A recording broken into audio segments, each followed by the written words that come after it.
and it's a lot of swimming. I'll spoil that for you. It's a lot of swimming. I did hear that, and I did see our good friend Alan Gary say that Kara and her fans are very thankful that Kara got eliminated when she did. And when I saw that it was all like an all swimming final, I was like, you know what? As a Kara fan, I'll hold that. I'm okay with her not being in this final because she wouldn't have done well.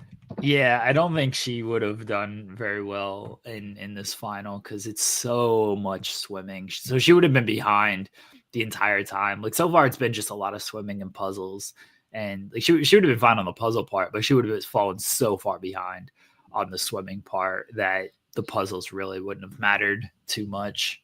You know what I can't really wait for, Jeremy, is for the reunion when Kara comes out and it's like, thank you, MTV. And, you know who I really want to thank?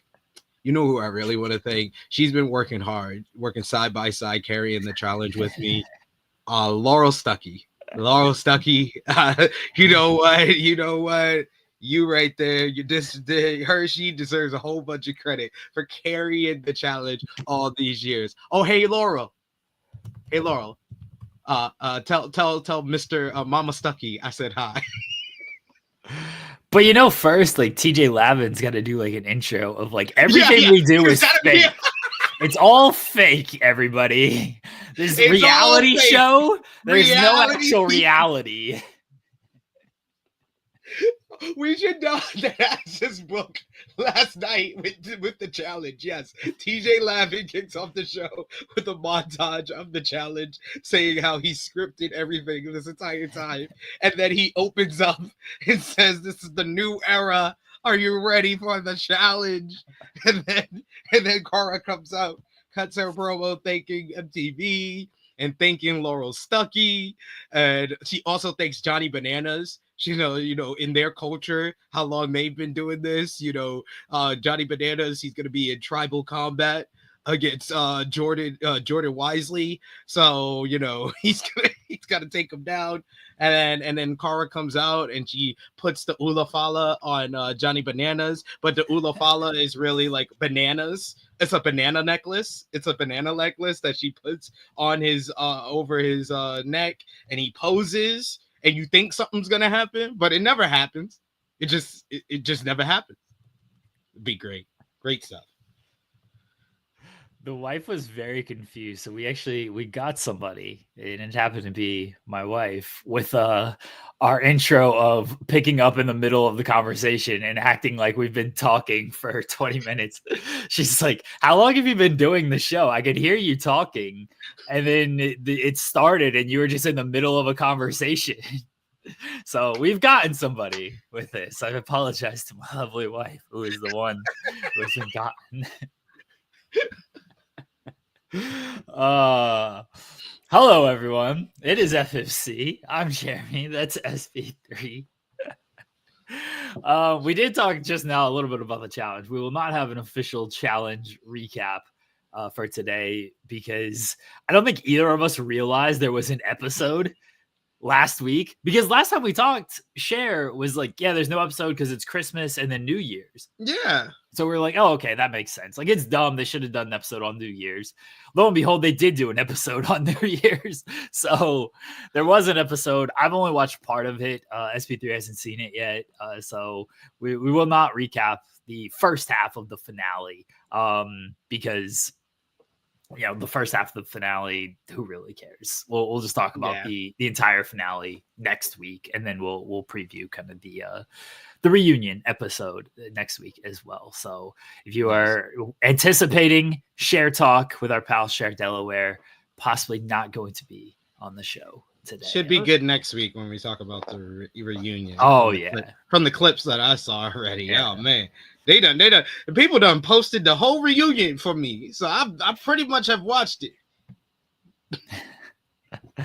All right, we got a lot to talk about basketball. I feel like we didn't do the show last week, did we? Because we did. No, we didn't. You did in the week. Yeah, because I was traveling last weekend, so I missed Monday's episode. So yeah, we haven't done some basketball talking about. We got a lot of basketball to talk about.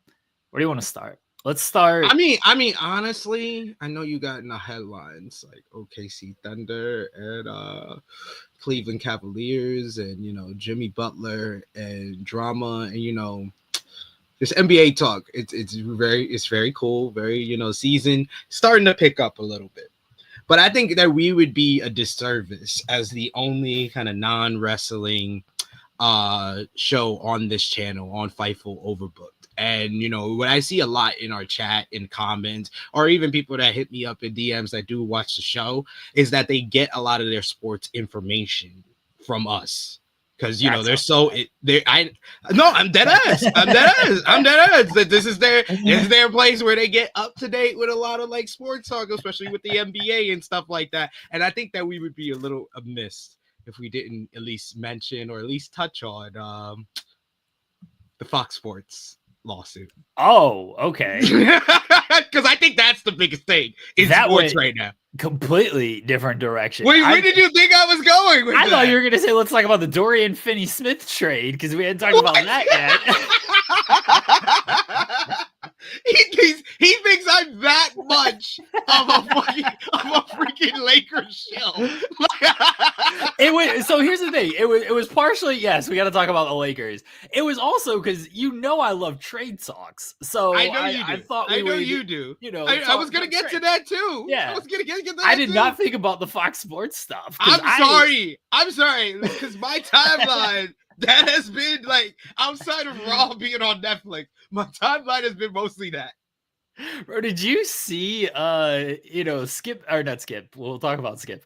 Yeah, we got I really want to talk about the guys addressing this and how much they are not doing themselves a service at all. Did you see Stephen A always asks for like questions because he does like, let me take questions from people, and then he does the segment on his show. It's like, let me hear your questions. Somebody's like, y'all get freaky at ESPN like they doing at Fox Sports. I was cackling. I was like, yeah, answer that one, Stephen A. Oh my god. Yo, it's wild, yo. Like man. Like I didn't know Cat Williams' prediction goes into the next year. It went into the next. That was January of last year. Like we should have been done with these people being exposed like this, but nope, it's keeping going into 2025. Okay, so this is like a big lawsuit. I'm not gonna be able to do it full justice here, because there's a lot to it. And it has to do with sexual misconduct and just large sexual misconduct. I don't think there was anything worse than that. I don't think there was any like sexual assault or anything like that. It all seemed to be on the up and up.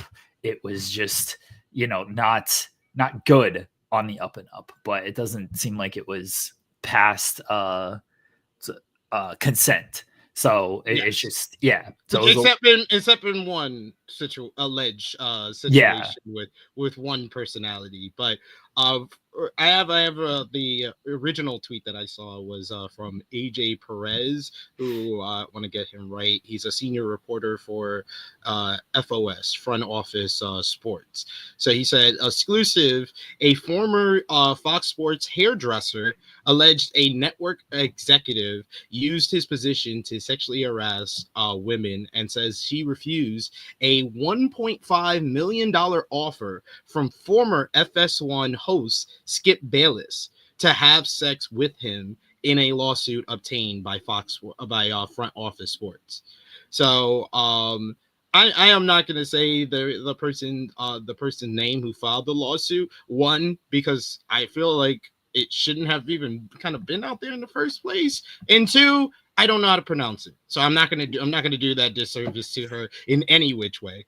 But what they allege was that Dixon, Charlie Dixon, who is one of the EVPs for Fox Sports, had grabbed her buttocks at a birthday party in West Hollywood.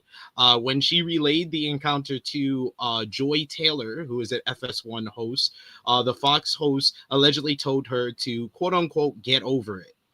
They also basically alleged that that Joy Taylor had basically been using her feminine wilds or her feminine ways to basically move up the corporate ladder, and kind of was disparaging to her when she had any type of like complaints about any of the kind of the conduct going around over there. So and a lot of the allegations are kind of stemming from Charlie Dixon, Emmanuel Acho, and Skip Bayless.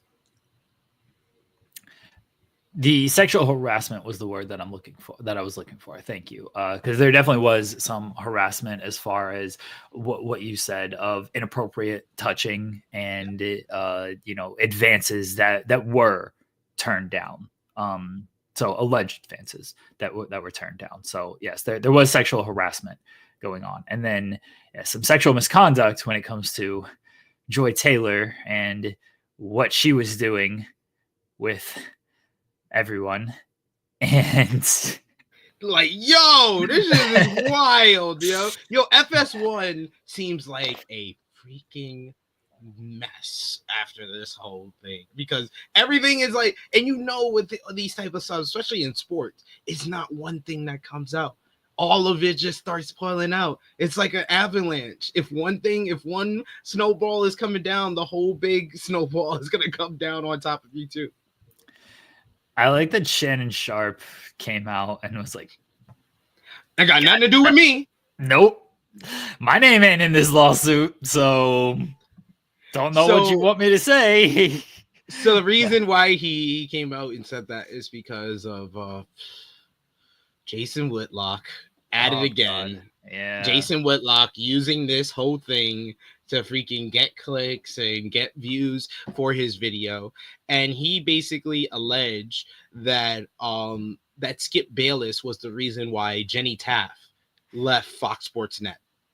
I don't know if y'all remember Jenny Taft's run as like the host on Undisputed, but I believe this was back, I want to say 2020 or 2021. She got into a big argument with Skip because Skip was kind of like insulting the way I think it was Mike McCarthy dresses, and he's not fit, he's fat and stuff like that, and she like kind of called him out for like saying that, like, that has nothing to do with anything, that has nothing to do with his ability to coach. And they got into it because that was a clip that was like going around, and apparently Jason Whitlock basically took that and said that, oh, Skip was the reason why Jenny Taft left the company, because Shannon would be walking around all naked and talking to all the females on the staff at Fox Sports Net, and Jenny Taft loved Shannon, and Skip got jealous of that, so Skip pushed her out of the show.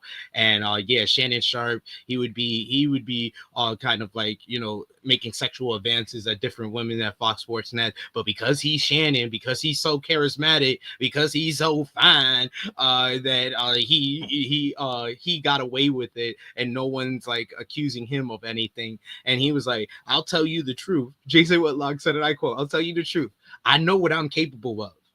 I stayed away from Joy Taylor with them big ass rack." I was like, what is going on? Jason Whitlock he's gonna work. Stop. He's terrible.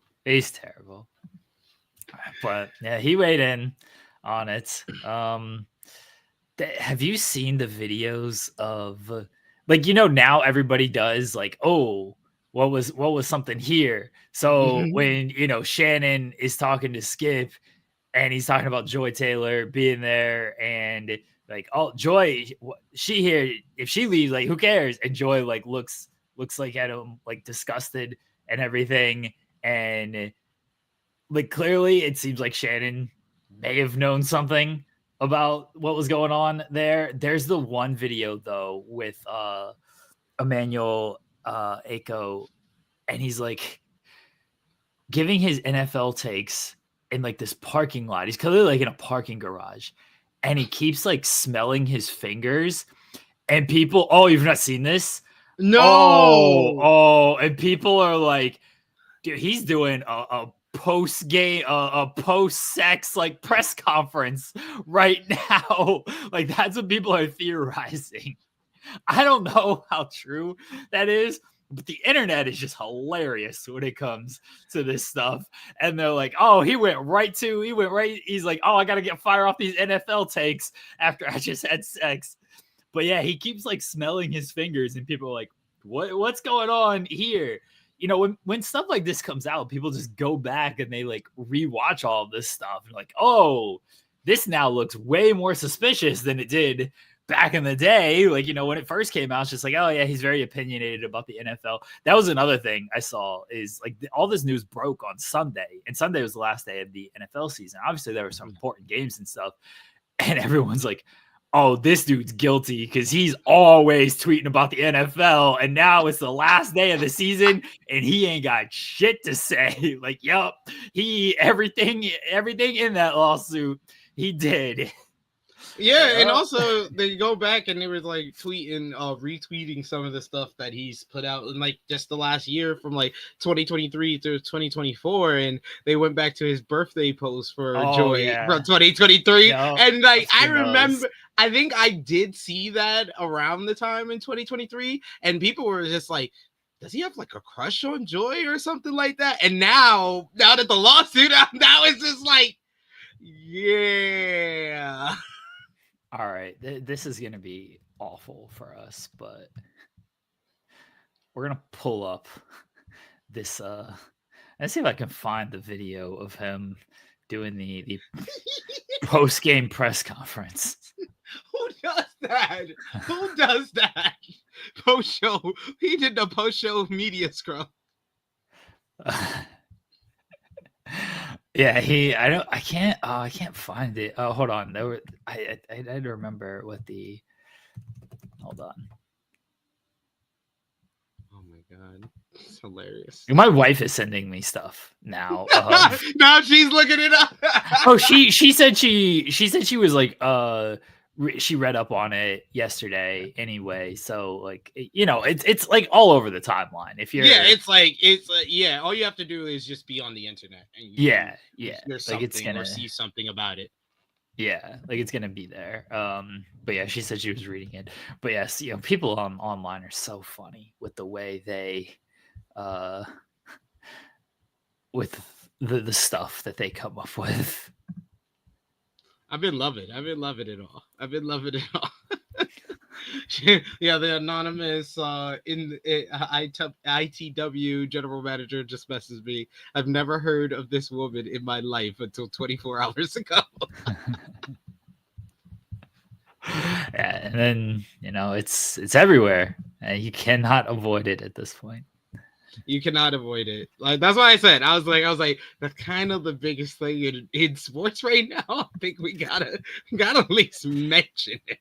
I did not know that's where you were going with this. Like, I was very confused. I've been so fascinated by this. Like, I've been waiting to talk. I haven't been able to talk to anybody really about it. So I've been waiting to this show to talk about it with you. It's something. Like, I don't know what's gonna come out of it, but I imagine I don't know if anybody's gonna get fired or anything. Like, I just don't. Like, maybe somebody will, but yeah, I don't know if anybody actually will. I don't know.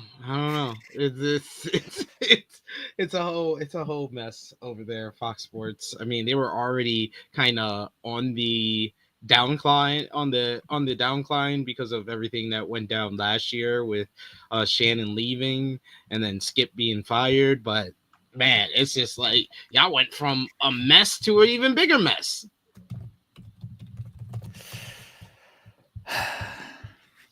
Morale seems high, I guess. they got a lot of camaraderie over there. They're a tight-knit group. Over there. A tight-knit group. All right. Do you want to talk about Dorian Finney-Smith now? Yes.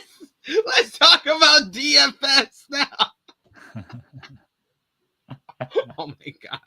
I thought this was a good trade for the Lakers only because well the fact that you can get 2 players for someone like a D'Angelo Russell, really, because anything else that we gave up in the trade, it's really D'Angelo Russell and other pieces.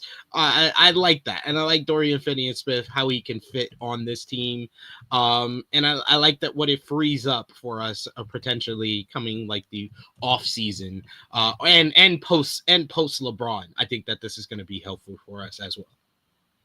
I like the trade. I was actually upset about the trade because Dorian Finney-Smith, I didn't think the Thunder were going to target him, but I know he's a valuable like 3-and-D player, and it would have been fine. I would have liked him on the Thunder.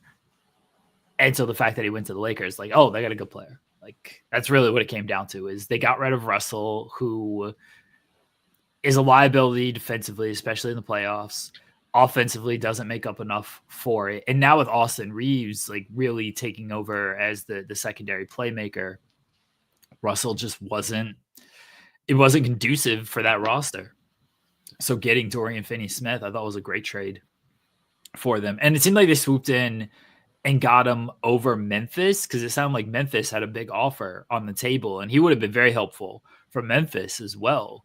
So not only did like they increase, make their roster better, but they took away from another contender in the West that they're kind of battling out with. I mean, outside of the Thunder, like everybody in the West is grouped up from like 2 to 13. So if you can do anything to harm anybody in that group there while making your team better, it seems like a good trade. So yeah, I thought it was a great trade for the Lakers.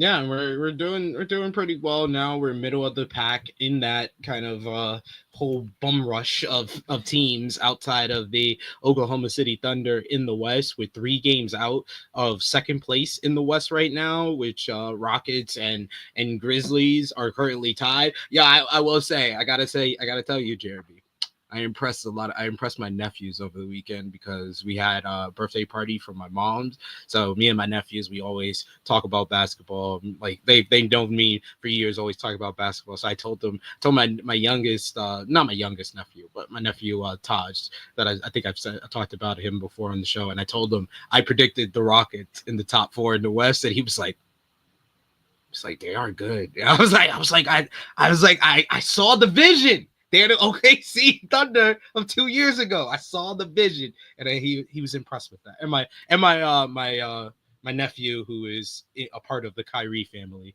I had very much fun telling him Lakers have a better record than y'all.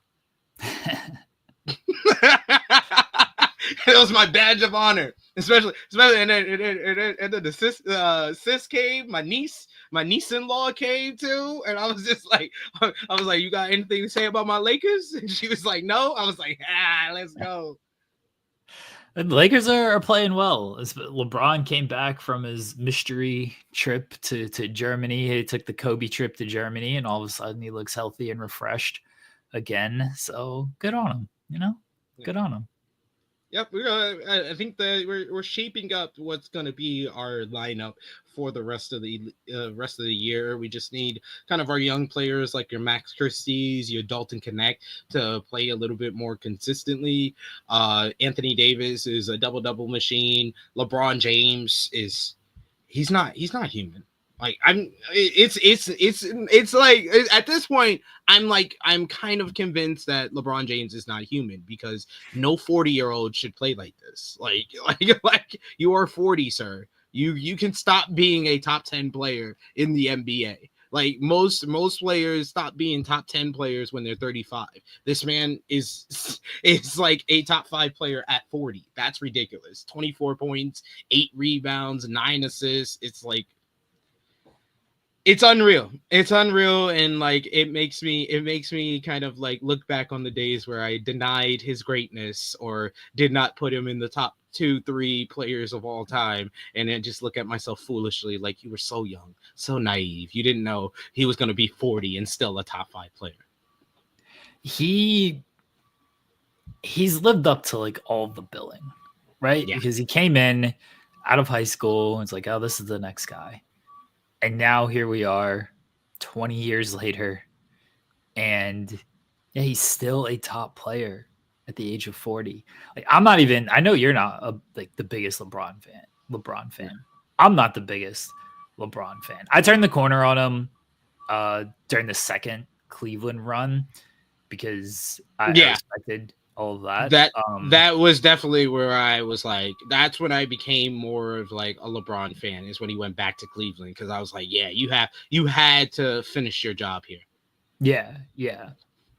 So I respected the second Cleveland run and the way he did everything there. But the fact that he is still a top 10 player, like you said, at this age is kind of astounding. I don't know how far the Lakers are going to go when it comes to the playoffs and everything. Like, I still think we've talked about Anthony Davis and how he just doesn't always like playing the 5. And the Lakers, when they won the title, they had Dwight Howard, JaVale McGee playing at the 5. And that's when Davis thrived the most. Like, right now, they still have him playing at the 5 the most because they don't have another good center on the roster. I think if they get a competent backup center, they're going to be tough. They're going to be tough to deal with.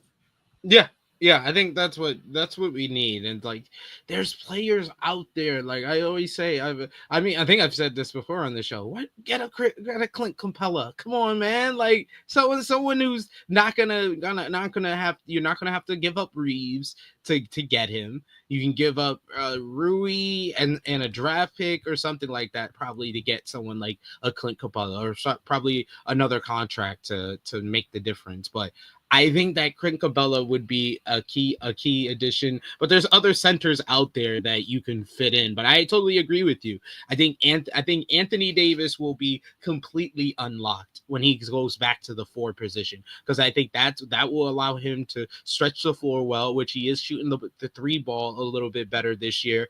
He's having a great year: 26 points, 12 rebounds, 3.5 assists. I think he's averaging about 3 blocks a game as well. So he's doing fantastic for us, but I agree, he's going to be completely unlocked when you move him to the 4. So they're gonna have to give up, because the Lakers are so at the cap. Yeah. Like, Rui makes 17, Capella makes 22, but it's got to be like an even kind of trade. Like, you got to throw in Jalen Hood-Schifino, probably. Yes, that makes sense. And Christian Wood. Like, you probably got to throw in just to make it work. Yeah, you do both of those guys, and monetarily it works. And then, if you probably a draft, draft maybe like 2027 or 2028. Yeah. Look, Clint Capella is on an expiring deal as well, so you're not locking in to any long-term money with him. I don't know what the Hawks, like, their entire game plan is. Like, some games they look really good, and I'm like, oh, this team might surprise people in the East. And then other games they look completely lost, and it's like, yeah, their defense is awful, and Trae Young isn't really going. He's doing great as a playmaker, but he's not always shooting the ball well. So he's still just trying to just get the offense engaged and everything. So they're just so up and down. Like, I don't know what to think about them. Yeah, it's interesting there.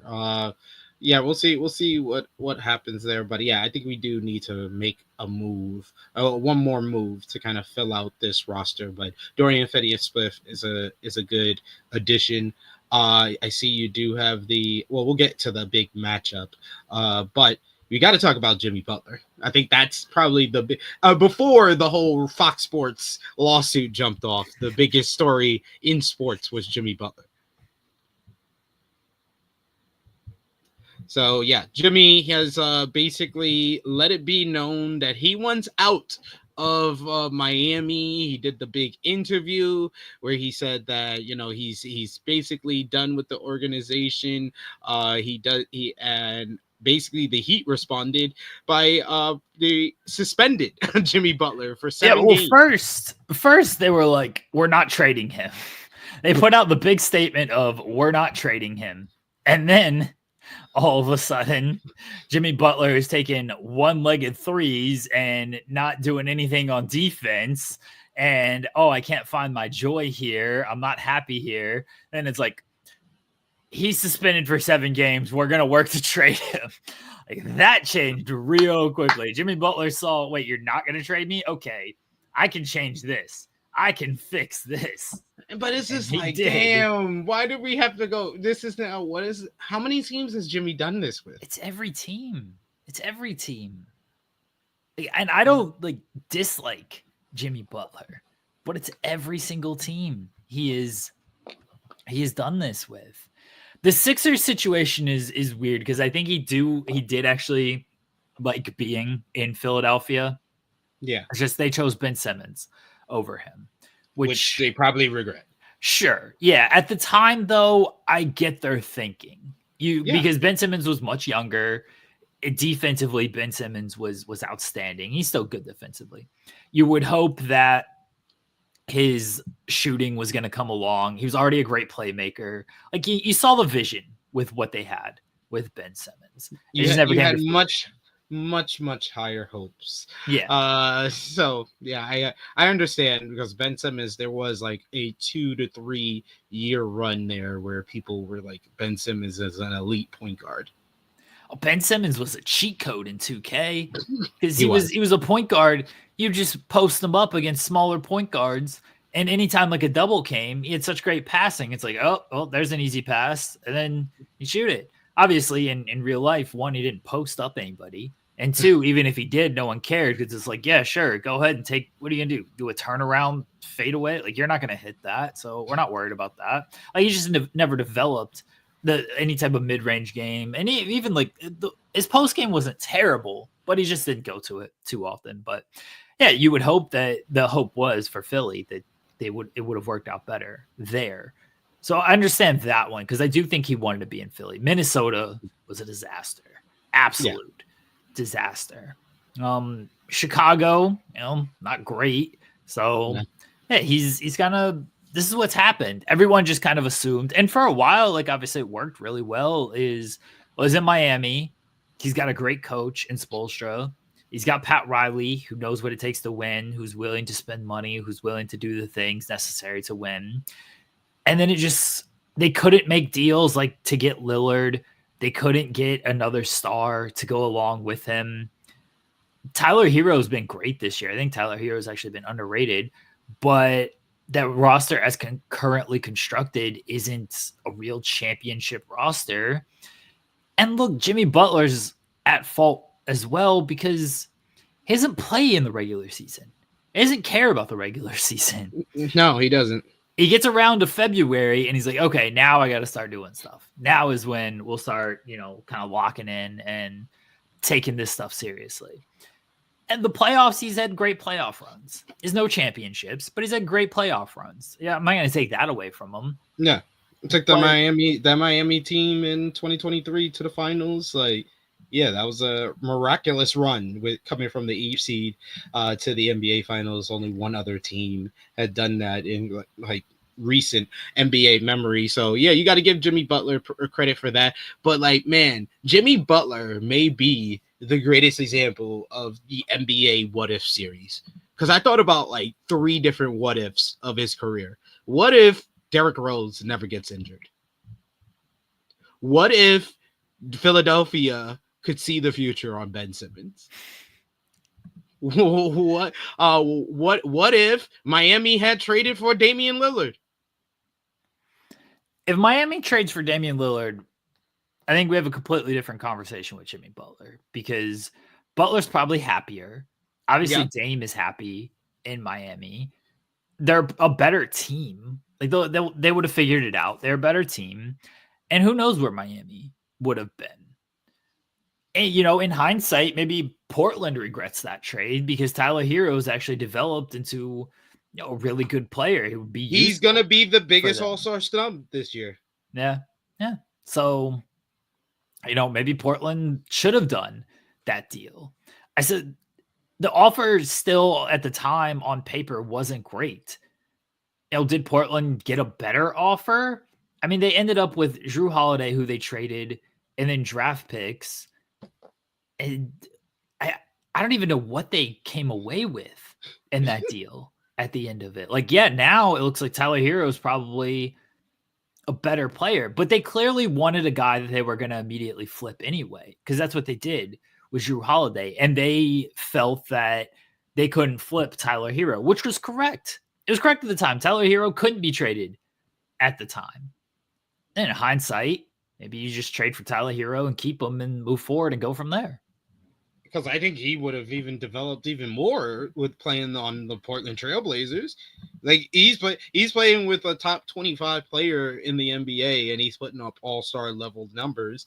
If he's playing with nobody but like rookies and second-year players, and the dominating, like the thing about that is, though, he would have gotten more numbers, but like he was always a guy that could just like kind of get numbers. Like he's really taken a leap, one, defensively, two, and with his playmaking. And Bam opens up a lot of that stuff, and Portland doesn't have any of those guys. So I think he could have just put up more empty calorie numbers on Portland. I don't know how he develops in Portland. Like if he's just out there just jacking up a bunch of shots, is that great for him? And they had so many guards. They needed to develop Simons. They needed to develop Scoot Henderson. Like they had 2 guards that they were hoping to really develop, and Shaedon Sharpe as well. 3 guards. Yeah. Like they had 3 guards that they really needed to develop. So I understand not wanting Tyler Hero, because they wanted to do that trade so they can then flip Tyler Hero. But they didn't have anybody to flip Tyler Hero to. So that's why they took Drew, because Drew was much easier to flip. So again, I get it from Portland's perspective at the end of the day, at the time. Now, in hindsight, it's like, you'd probably just rather have Tyler Hero. Yeah, it's looking like you can't get those ones back. But here we are. Where do you think is like the best places for Jimmy Butler to get traded to? I'll tell you the team I'm most worried about that he gets traded to, and that's Houston. Because I think Houston, they've got a good system in place. They're a scrappy team as it is. I mean, they got into a fight with Miami last week. So Amen Thompson is throwing down Tyler Hero. But they need a guy to just get them over the hump. They need a closer. Yeah. And they don't have that right now. Jalen Green's not really that guy. Fred VanVleet is inconsistent in that role. And Sengun's good, but it's tough to rely on a big as a closer. So, especially like him, because he doesn't get his own shot or anything like that. So they don't have just a guard or a wing that can go out there and just get you buckets when you need them. And that's where Jimmy Butler would come in. And that's why I, as a Thunder fan, would be worried about Houston until Jimmy Butler, potentially gets hurt or just does Jimmy Butler things and flames out or whatever it might be. But that's where I would be worried if he does go to Houston and he kind of gets them to that next level. I do think that's the best spot as far as it worked for the team and it works for Jimmy, be it in the Western Conference. I think that's going to be better for him. And as well, I think for Houston, when you look at all these teams, all of these teams in the West that is in the playoffs mix, who's getting the ball when the game's on the line. The Oklahoma City Thunder, Shea, Memphis Grizzlies, Ja, Nuggets, Jokic, Lakers, LeBron or AD, Mavericks, Luka, Kyrie, Clippers, James Harden, Warriors, Steph Curry, Timberwolves, Anthony Edwards, Spurs, Wemby, Kings, Fox, Suns, Durant or Booker. I don't know that. I don't know the answer to that with the Rockets. Even though they're the second best team in the West, I don't know who should get the ball every single time the game's on the line. With those other teams, I know those guys that I just named are getting the ball every single time the game's on the line. Yeah. Like I told you in the NBA Cup game when the Thunder played the Rockets, and it was a close game at the half, and the second half, OKC kind of just pulled away. But the fourth quarter was we're playing well. And in this fourth quarter, I know Dub is going to get shots. I know Shea is going to get shots. I don't know. I'm not worried about anybody on Houston. If Fred VanVleet gets hot like he did in the game where the Rockets beat the Thunder, where he had 38 points, tip your cap and move on. Like, what am I supposed to do after that? Like, you just got to tip your cap and move on. If Fred VanVleet is going to drop 38 points, can't do anything about that. But I'll take my chances of him getting 38 points. And then, just if that happens, fine. But it's not like I'm worried about this guy. It's not like, how are we going to stop this guy? If somebody gets hot, somebody gets hot. That's just how basketball. Are we going to stop Fred VanVleet? Right. It's basketball, right? Like guys are going to just get hot and are going to, make shots. It happens all the time. But there's a difference between that and, oh shit, Shai Gilgeous-Alexander has the ball. What are we supposed to do against him? I'm afraid of this guy when he has the ball. He's not oh man, Shai hit a shot. This guy otherwise averages 10 points a game. Like, can't believe this is a game where he got 40. How does that happen? Like, no. This guy puts up 30 in his sleep. Yeah. So, yeah, every team, you ran down the list, every team has that guy. Houston doesn't have that guy. Jimmy Butler would be that guy. Now, what they give up to get him, could hurt them overall depth-wise. And I think that's where I'm trying to talk myself into. Maybe it's not terrible.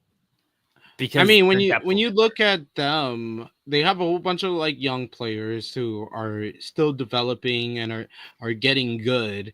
So like if I'm the Rockets and you're asking me who are my do not touch or do not even ask me about, I'm only looking at probably Sengun, Thompson, and Green.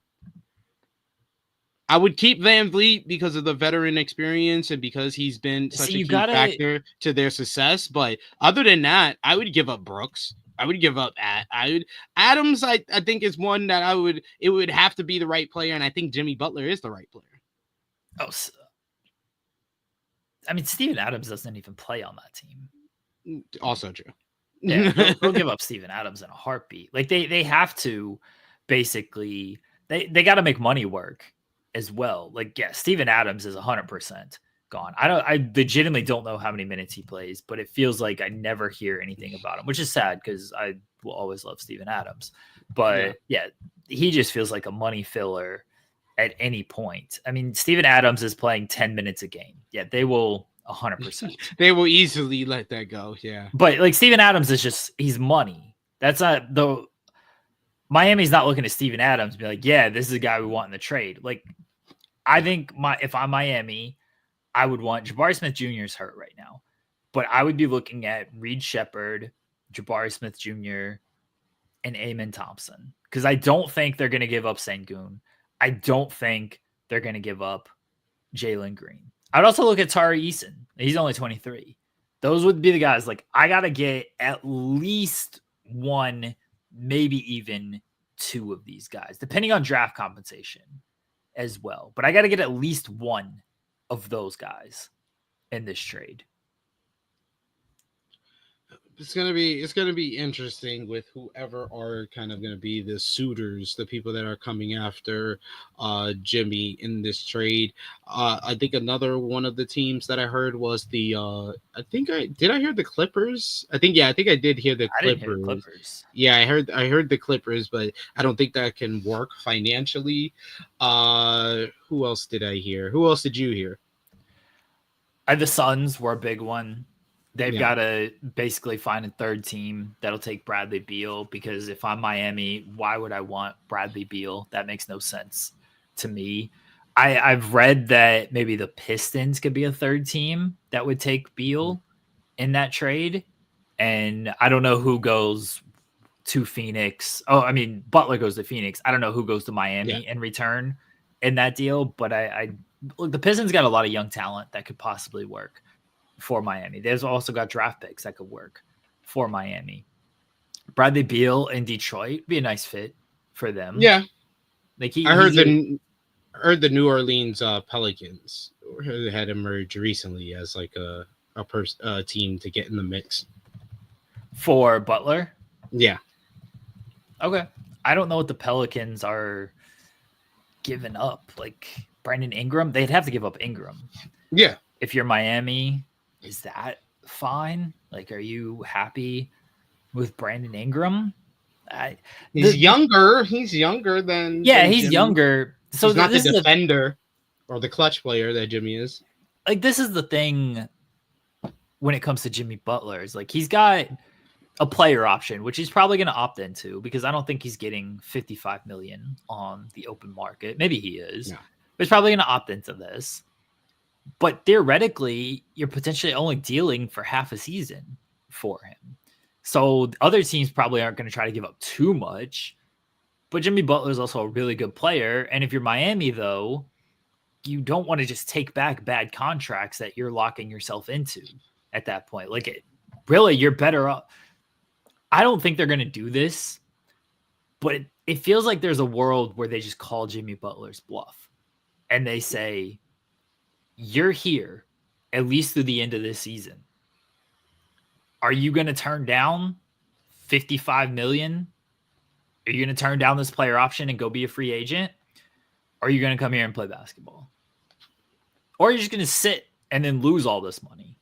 Yeah. Yeah, I don't think that's going to happen, but Pat Riley is very stubborn. Pat Riley. He will know how to match. If you're being stubborn, he knows how to match your stubbornness. Yeah. So that's why I think like there is a small world where Pat Riley is like, all right, we'll work to trade you. But if there's no great offers that we don't like, you can sit the rest of the year. We don't care.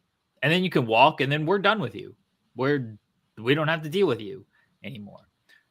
Or you can opt into the contract and then we'll try to work and maybe we'll have more options for you in the off season. Or we can try to salvage this thing and play. Because I don't think Jimmy Butler is just going to turn away $55 million from opting in. I don't think Jimmy Butler is just going to say, all right, fine, I'll sit the rest of the year and then I'll be a free agent at the end of the year.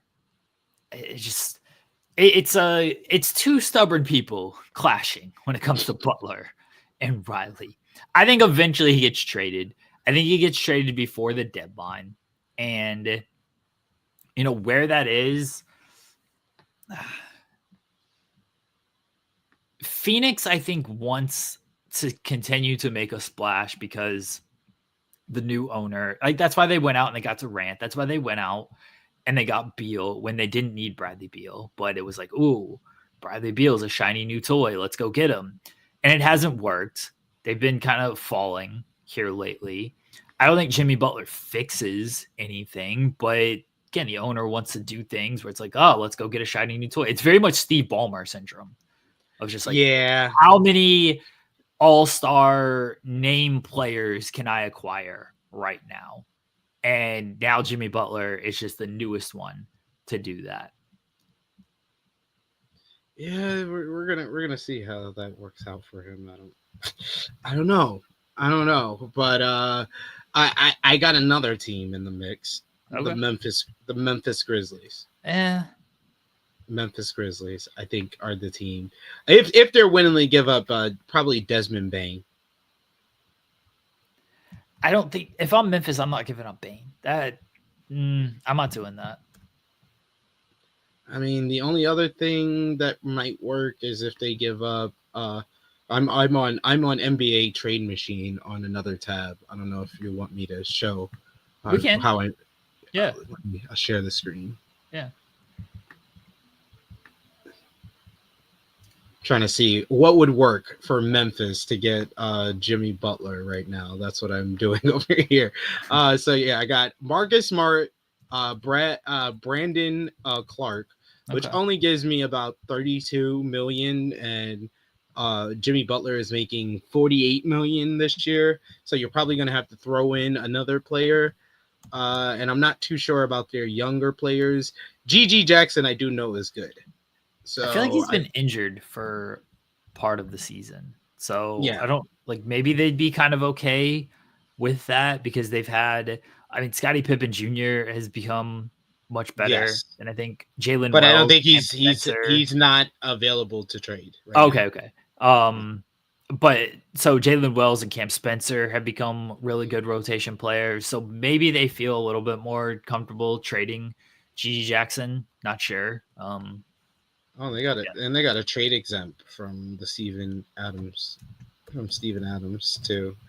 Let's see. Maybe whoever this is, Williams. No, Santee. Yeah, throw in Santee. No, that's only 36. Yeah, we need a bigger contract. You got probably going to have to be Luke Kennard. Yeah, they'll trade Kennard. They tried to trade Yeah. him in the deal for, and that trade is a success. Look at that. You throw in some draft capital. You'll be. I think that will be the deal. I think Memphis is the one where I would say if they got Jimmy Butler, they're a bigger contender to win the West. If I'm Miami, I got to get one of the other young players we mentioned, Jalen Wells, Gigi Jackson. I got to get one of those guys. If I'm looking at this trade from a Miami perspective, it doesn't move me. No, it doesn't. When Marcus Smart and Brandon Clark are the best two players, like on this deal, no, it's got to be it either would have to be a lot of draft compensation, or you would have to add in one of the younger players. Let's see. I'll drop Kennard here because they're not going to give up Zach Edey. Scottie Pippen Jr. is not tradable.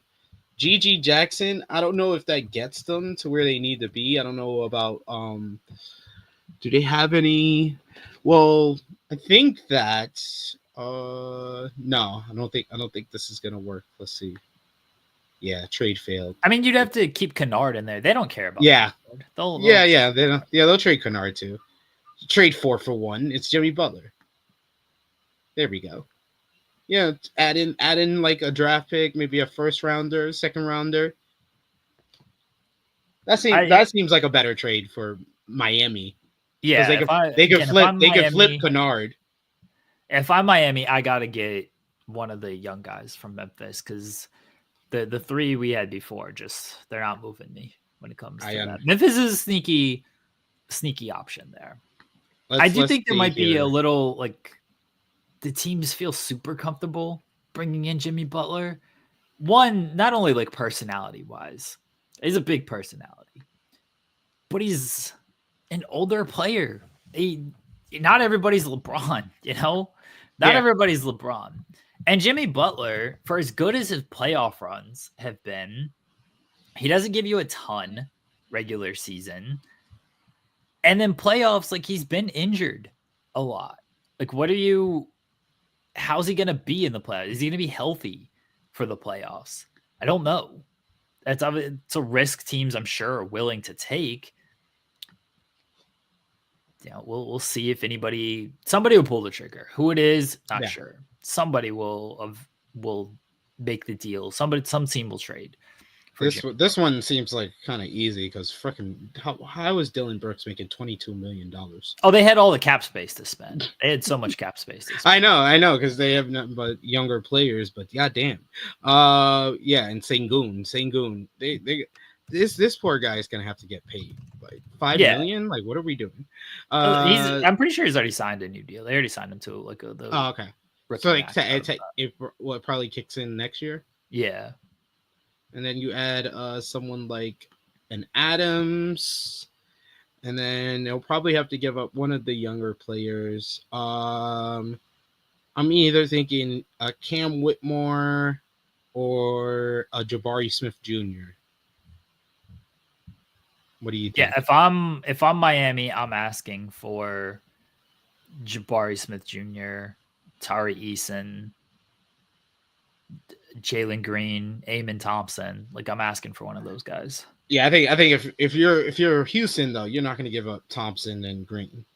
Probably not. No, but you got to ask. Yeah, of course. I gave up. So this is the trade that I got here for Houston. We got Dylan Brooks, Steven Adams, and Jabari Smith Jr. And it's a success.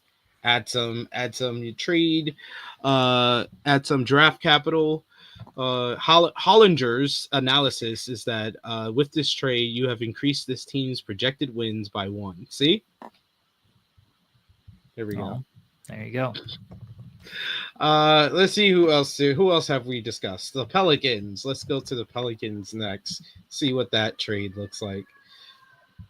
I love that this is it's most outside of like Detroit that you mentioned earlier. It's mostly just West teams. Well, Detroit wouldn't even be getting Butler. Detroit would be getting Butler. Oh yeah. You're right. Yeah, Phoenix would be getting Butler. I think the West. It feels like the West have the more kind of urgency and capital to move compared to the East. Like Boston's not going to make a move. The Knicks aren't going to make a move. The Sixers aren't going to make a move. The Cavs aren't going to make a move. Bucks ain't making a move. Yeah, the Bucks aren't going to make a move. I saw this idea floated out there. I don't think it's going to happen. But Middleton for Butler is an idea that I saw. I don't think it's going to happen because I think Giannis and Middleton are too close, and I don't think they want to really risk upsetting Giannis when it comes to that. But I've seen that idea out. They would have to give up someone else. They got money. You can give probably up I was gonna say Bobby Portis. Yeah, they've been trying to trade Bobby Portis all off season. So yeah, that works. Oh no, it doesn't work. The Bucks are over the luxury tax threshold with this trade. So you probably have to give up someone else. Maybe Connaughton. Yeah, Pat Connaughton. See if that works. Yeah, that works. Yeah, that seems like a lot to give up for Jimmy Butler. It does. It literally the Hollinger's analysis that gave us a 1 extra win with the other trade. It's like not even. It's like you haven't even affected our winning percentage with this trade. Yeah, I think that's a deal that's tough to swallow if you're a Milwaukee fan, because Milwaukee fans obviously have an attachment to Portis and Middleton. I think Giannis really likes Middleton. It's probably not a trade you're going to see, but I just saw it floated out there. But otherwise, like the teams in the East, they're not going to make any of these moves. They're just not. So got the Los Angeles Lakers. The Lakers don't have anything. You got to give up Reeves. Miami's asking for Reeves. We give up Hachimura, Reeves. They don't want that. Are you giving? Vincent. Be honest, as a Lakers fan, are you giving up Austin Reeves for Jimmy Butler? No, because it's probably going to need a 4th player to do this deal. So no, it's out. I wouldn't give up Austin Reeves for Jimmy Butler. No, I wouldn't either. Not that often. Austin Reeves feels like he's taken the next step. So no, not the right time to do that even. But let's look at the Phoenix Suns. Which, it's just Beal. Yeah, it's just Beal. Yeah, but Miami doesn't want Beal in this deal. Yeah. Like they don't want to do that. So wow, look at that. That's funny. Look at this. Look at this analysis. Which tells you how stupid that analysis is. It says you improved Miami's wins by 5. It tells you how dumb that is. It's stupid. Let's X out here, and then what's the other team that we haven't done yet? The Warriors. The Warriors are a team that people have linked to because everyone feels they need to make a move to try to extend the window of Steph and Draymond. But from what I read, the Warriors aren't really sold on bringing in Jimmy Butler. They'd have to give up Wiggins. They'd have to probably give up Kuminga. And I don't think they want to give up Kuminga right now. I think they just really like Wiggins, and he's been playing better.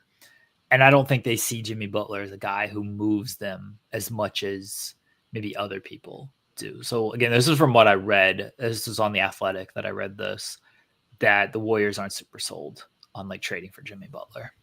Yeah, they would have to give up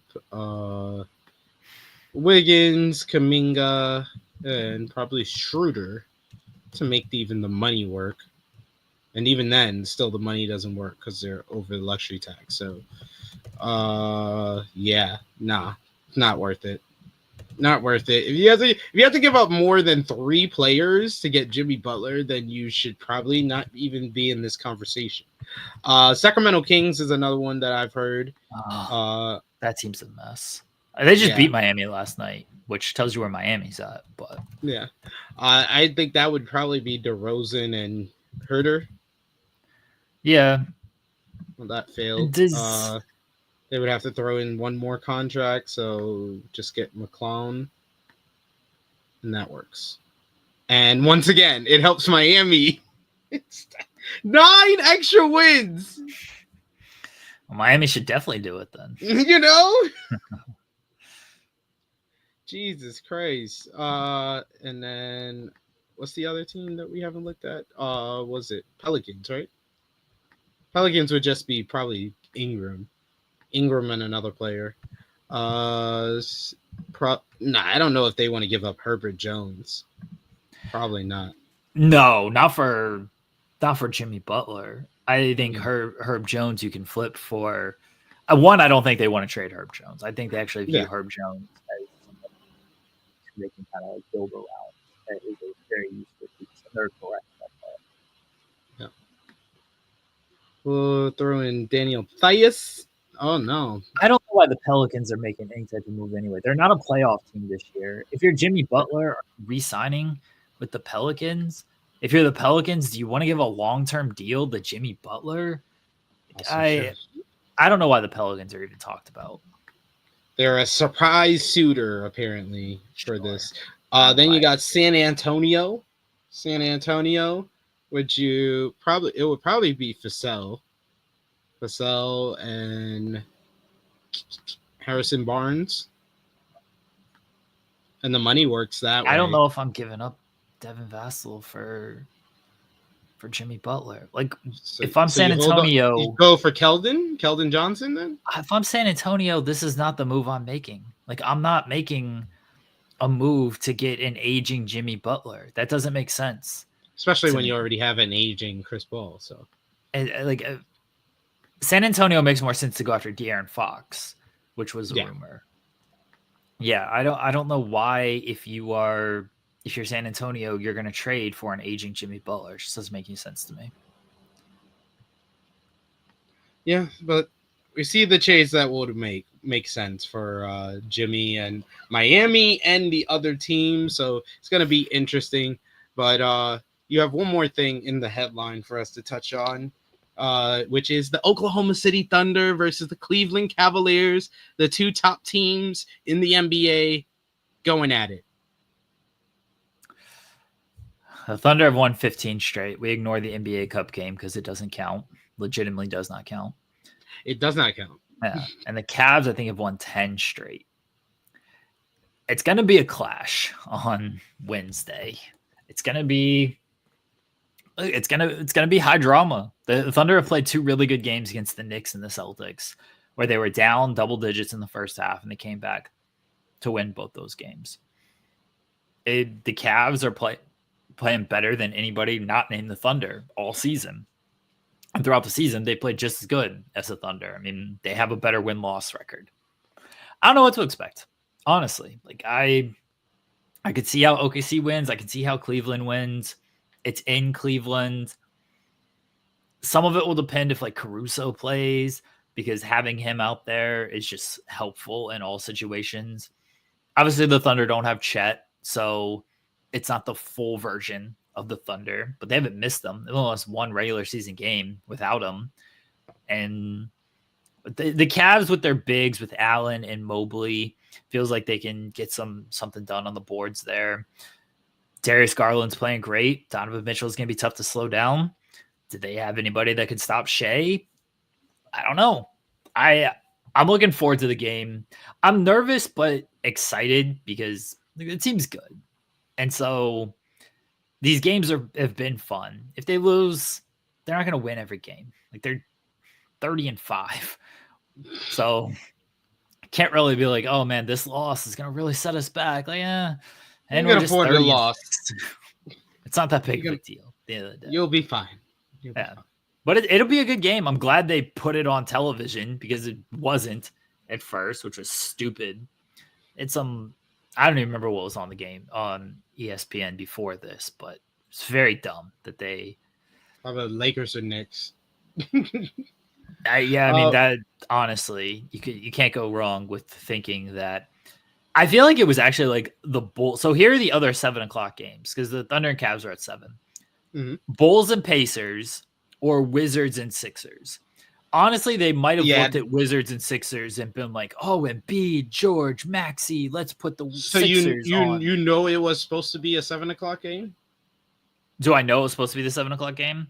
I would assume so because the Spurs and Bucks are the 9:30 game, and that's also on ESPN. Yeah. So yeah, I assume it was the even before the season starts. How would you not think that's the better game? Like on paper, Bulls versus Pacers. What was the other one you said? Sixers and Wizards. Sixers and Wizards, or Cavs and Thunder. On paper, how would you look at that and say that, okay, let's not pick the Cavs and Thunder? Oh, it was very dumb it got flexed in to it. It doesn't say what I guess I could just look up like NBA national TV schedule before the season. Yeah. But they didn't have what was just as dumb is that's not helpful. Can I just get like a preseason national TV schedule? Maybe something here. They want to make things so difficult for some reason. See, and look at this, Jeremy. I'm sorry, I just noticed this comment from earlier. But you see, wait, this isn't the first time he done this. See, people legit come to our show because they don't know what's going on. We got to inform them. That's why we had to address the Fox Sports lawsuit to begin the show. It was apparently Raptors and Knicks, which is a 7:30 game. So I guess it said 7. So it looks like they just pushed the start time back for Raptors and Knicks and then moved the Thunder and Cavs start time maybe up and flexed it in there. Because, Raptors and Knicks is scheduled for 7:30 now. Even then, like, okay, Raptors, and you knew the Raptors were going to be bad. Yeah, it's like when you look at those, the only one that's a matchup of potential playoff teams before the season start is Cavs versus Thunder.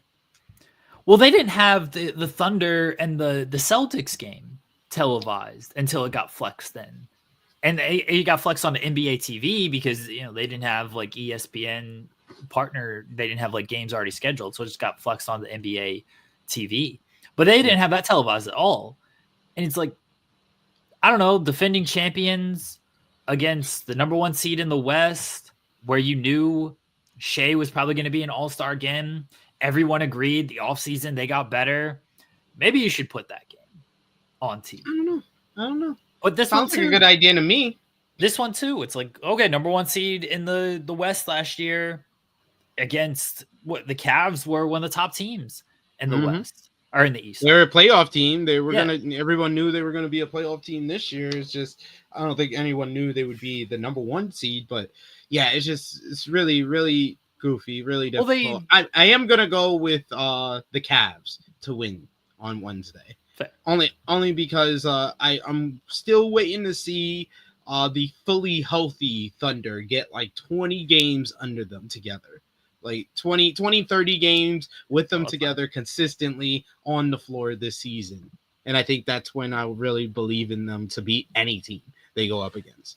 Well, it's not going to happen until after the All-Star break when Chet gets back. So yeah, we got a little while on that one. I want that team too. I want the team in its current form, which has been the best team in the league since Chet got hurt. But we're going to add Chet Holmgren to all of this. That's scary. It's scary to think about. It's also scary to think about they got the pieces if they want to make some moves. I don't know what the move is, but they move in silence anyway. But there's some move to be made if they want to do it. Bring Kevin Durant back. I don't think they're going to get Kevin Durant back, but finish a season where it started. I don't want Kevin Durant. But yes, I'm looking forward to that one. That's definitely the game of the week. Did you want to touch on the All-Star voting results? Because I did find it interesting with LaMelo being number one in the East guards. That throws everything for a loop to me. It feels like in any other world, despite him having crazy numbers, averaging over 30 points per game, no team that has 6 wins should have an All-Star. I'm with you, but this is the problem when you just do voting. This is the problem when you do fan voting. Is LaMelo's got a pretty big following. LiAngelo has the hottest song in the summer.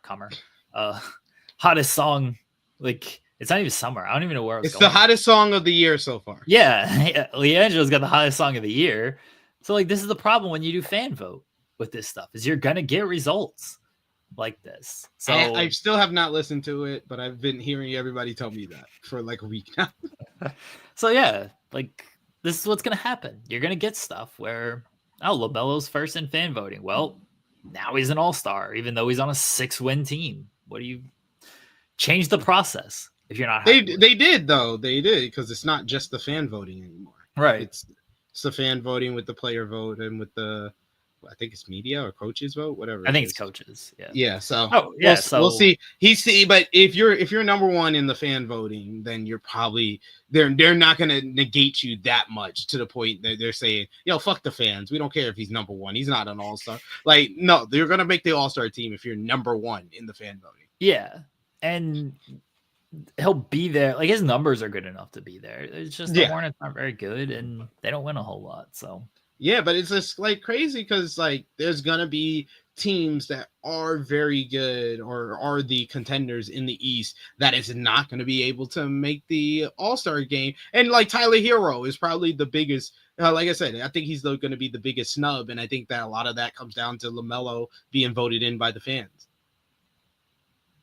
Well, Tyler Hero will just have to play with a bigger chip on his shoulder. We shall see. We shall see. Why is Sean on the wrong show? Did you mean he's got a chip on his shoulder too? No, I understand this is the non-wrestling show on Fightful. Okay. So what did you come to talk about? WWE Fox Sports Raw last night. I mean, you do got a point there. The most non-wrestling show I've seen in quite some time. WWE Monday Night Raw on Netflix. Talking about Travis Scott. That was the highlight of the show. Fantastic. Yeah. Somebody had tweeted and they go, "Oh, vaping sucks." And I was like, "Yeah, that's why he was smoking a big fat stinky joint." It's LA. Was not vaping. It's legal. What's wrong? What's wrong, y'all? I mean, that was that and Hogan getting booed for the culture were the best parts of the show. That was hilarious. It did phenomenally. I saw that, like, I think it was Ocho and Shannon Sharp were like, nobody wants his beer. Oh man, it's not them. You do not say it was Ocho and Shannon Sharp. It was their Twitter account, but they have a social media manager. Nightcap. It's all right. It's them. It's them. It's for sure them. Listen, if I get blamed for thigh tweets, they can get blamed for the husband tweets. All right. Fair. All right. I'll grant you that. No, but the thing that got the most engagement out of last night that I tweeted, take a guess. Macaulay Culkin getting the biggest pop of the night. Macaulay Culkin and Daniel Fishel wasn't even close. Wasn't even close. Macaulay Culkin, when he was on screen, I heard that pop. I was like, Jesus, like that was. He's a worker too. He did the reveal. Oh yeah, he's a knew. Big wrestling fan. He rules. Yeah, he got a bigger reaction than anyone that was in the crowd. Gigantic pop. Yeah, and gosh, I can't remember what else did big numbers for me. The Michael Cole dance on the table was good. Yo, Michael Cole, you struggling to get the beat, yo? Like, come on, man, can't be doing that. Travis Scott, and by the way, I know we're talking about wrestling here, but the camera shot after Travis Scott the drone shot was unbelievable. Yeah, it was phenomenal. But Macaulay Culkin got the most engagement of anything. He's over. And This is coming off they Christmas season, shunned too. Eric Matthews. Can we talk about that? I think Yeah, that's the serious. Wilfredo erasure is not okay. It's an agree. injustice. It's an injustice, man. And here's the thing. You know they brought his ass down there from backstage to do that. Put the graphic up. It's not that You difficult. know, you could have just said Danny Official, Real Friedel from the Boy Meets World podcast. Just could have done something like that. There you go. Well, guys, I'm gonna go to Waffle House. I'll see you guys later. That sounds fun. What's your Waffle House That's order? I can't remember if it's the MVP or the All-Star. Huddle House has one, Waffle House has the other, so one of those. Okay. All right. Enjoy. See you guys. Enjoy. Waffle House sounds good. Now I'm hungry. You know, I'm gonna go I'm to the just south hungry. to go to Waffle House now. Yeah.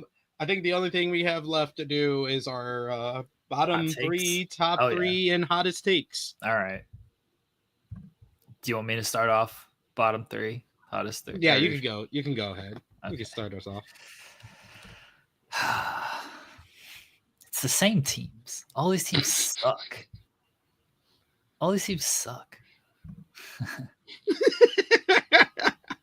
All these teams suck. I'm trying to think. I'm trying to I don't want to. This is oh, the Wizards are bad. The Hornets are bad. The Hornets have lost 10 straight, dude. They're awful. The Pelicans got a bunch of injuries, but they've at least won a couple of games lately. All right, you know what? I'm gonna mix it up a little bit here. This team's not necessarily bottom three, but you know what? The Minnesota Timberwolves. Ooh. They are in the bottom three for me. They actually won their last game, but they're not enjoyable to watch. No. Anthony Edwards is complaining about being double teamed. What? You're a star player. Of course they're going to double team you. And they're not going to not double team you because you're complaining about it. Yeah. Are they not supposed to double team you? Oh, this isn't how I signed up to play basketball. Sorry, your GM traded your best floor spacer for Julius Randle and took away that option for you. Sorry, you have Rudy Gobert on your team and he can't catch a basketball. Sorry that your GM is a freaking idiot. How do you make the conference finals and trade your second best player? Oh, it was bad. That was terrible. That's horrible. That's horrible. That is horrible.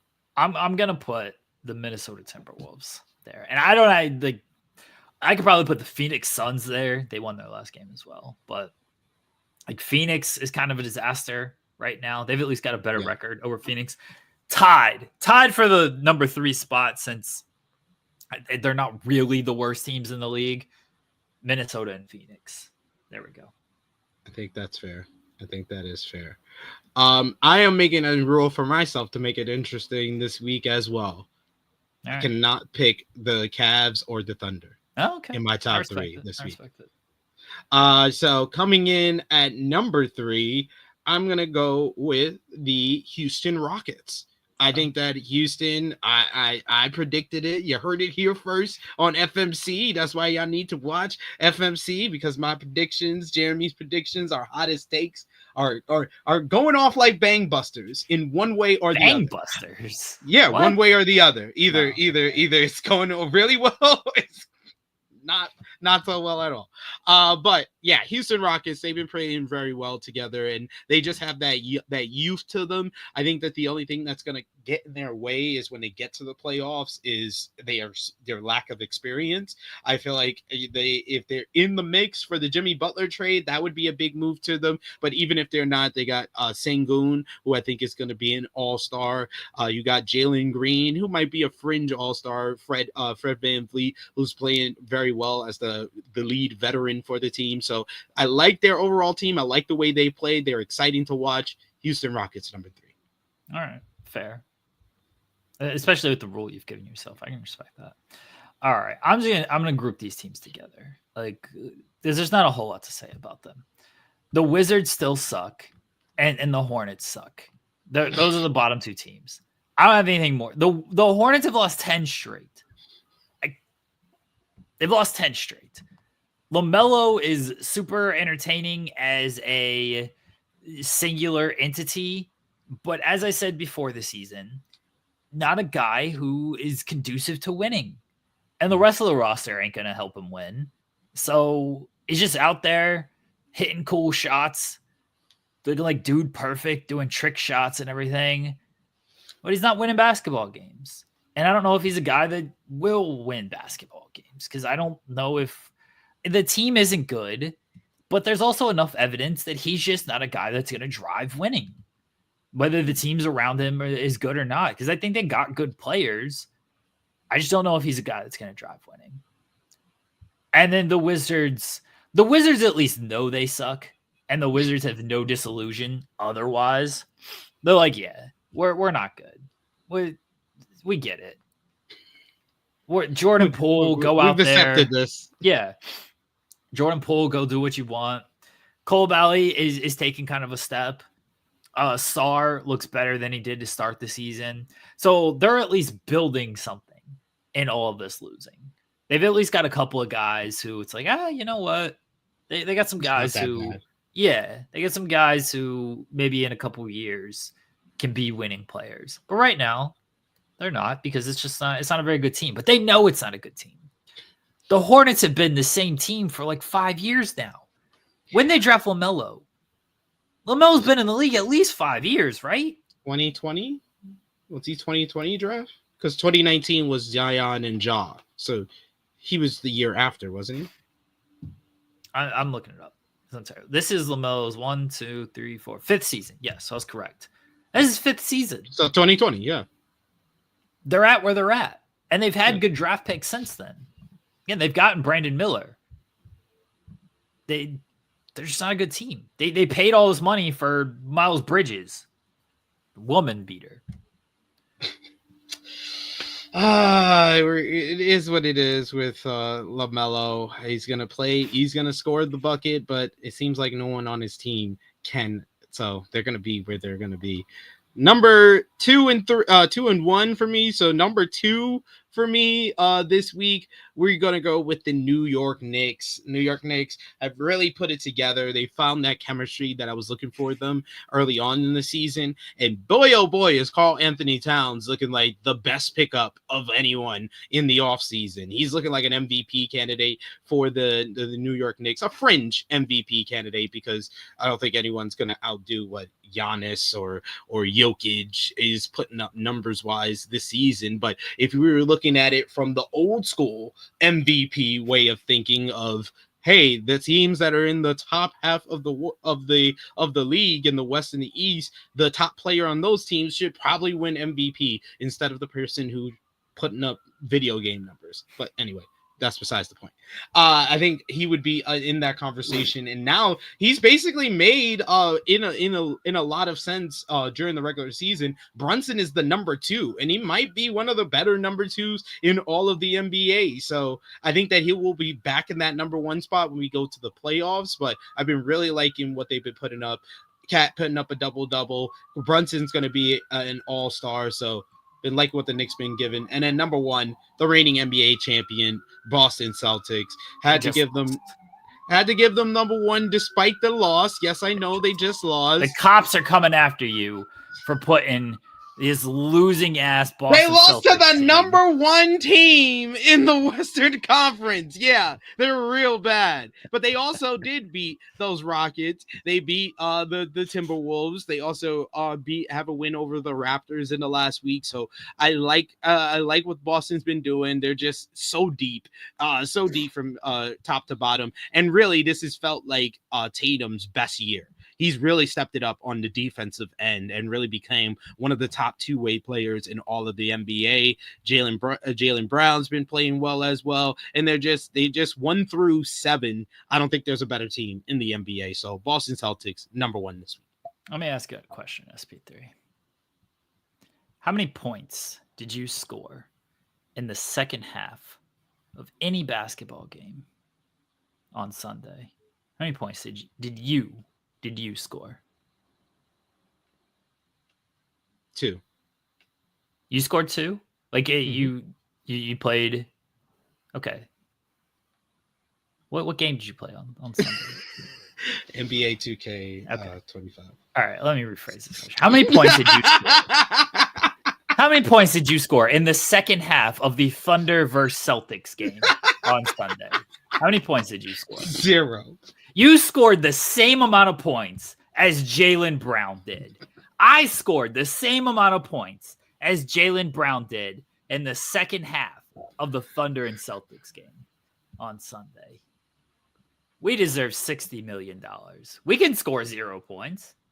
That's what he did. Got locked up. The torture chamber.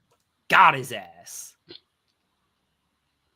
I actually did. I played basketball against the kids after they had their basketball games on Sunday. Yeah. Dominated them. Just destroyed them. Oh, man. I was taking him to the hole every single time. I was like, you can't guard me. Did the too small. You were acting like Shaq out there. Like you were Shaq. I wasn't backing him down because they like jump on my back and everything. Like I was hitting dribble moves, hit a spin move on one of them, got to the rim, easy layup. He was like, easy work. You were doing the LeBron? Did you do the LeBron? I was doing too small on him. Too yeah, it was like, you can't guard me. It was 2 against 1, too. Didn't matter. Just dominated them. They gotta learn, you know? They gotta learn. Hilarious. I'm also laughing at my cousin who was at my mother's birthday this weekend, randomly messaged me a video of Hulk Hogan getting booed. I'm like trying to tell people earlier today is like, yo, that is the main thing that casual fans will remember from this show. Yeah. All right. Hottest takes. We got hottest takes. Let's pull up our list here. Let me see if I continue my trade theme. That's what I've been going with. I'm actually gonna go with a trade one. Oh, okay. I won't go trade then. I won't go trade if you're gonna go trade. Okay. It's been a while. Oh, it's been a while. Mm-hmm. All right. Yeah. January 7. Our first one of the new year. All right, you go first then, since you have your trade locked in. After we did extensive research on today's show, I am going with Jimmy Butler will be traded to the Houston Rockets, which goes in line with my other prediction with the Houston Rockets. All right. Okay. My hottest take. Victor Wembanyama will be a top 3 MVP candidate. Top 3. 3. He will surpass. So Jokic, Giannis, and then Wendy. Get out of here. Shea's going to be in there. I think he surpasses Giannis. Okay, that's fair. Wow. This nigga said Wemby. Okay. They in the play-in right now. Yeah. I think he's going to get a lot of credit. As he should. He's been great. But he's going to get a lot of credit. And especially if they can somehow jump up and get a top 8 seed. Because, like, top 8, they'll give him MVP votes on top 8. Like, who cares? Yeah. Like, he's not going to win it. Jokic or Shea's going to win it. But he might be able to do enough. I think he will be able to do enough. That's why it's my hottest take. He's just been ridiculous this season as far as, like, the numbers. Like, 26, 11, 4 assists, 4 blocks. He might be DPOY. Yeah, I think he's already going to win that. That wasn't a hot enough take for me. I didn't think. Yeah, no, I agree. Defensive Player of the Year. The league's got to figure out, like, whoever wins this year. This is why, like, I really need OKC to win this year. Because I feel like it's a wrap. The league just belongs to Wemby for the next 10 years, assuming he's healthy. Don't let the Spurs not make the playoffs, so they're in the lottery. Because I know for a fact. See, this is gonna be my hottest take next week. I'm doing preemptive. Let's see if I remember this one. If the Spurs are in the lottery, they will be the number 1 pick, and they will get Cooper Flag. No, they they aren't going to fall that far. If They're they gonna win the fall. lottery, that's rigged. It's rigged. That's rigged. Yeah. Yes, that's what I'm trying to tell you. It's rigged. They ain't falling that far because they're going to be a high lottery team. No, they ain't. The league won't let that happen. We shall see. Yeah. We shall see. But yes, we've made it to the end of our podcast here. We talked all about sports. Well, NFL, what's your prediction for the NFL playoffs? I think Super Bowl prediction. I think I picked the Bengals to start the year. That's obviously out. Nope, that don't look good. I'm going with Kansas City and the Lions. Man, Chiefs Lions. That's chalk. That's lame. That's lame. I'm the guy that was up here. What was it? 2 months ago, who said the Lions was the best team. But I can't deny the Chiefs are gonna make it back.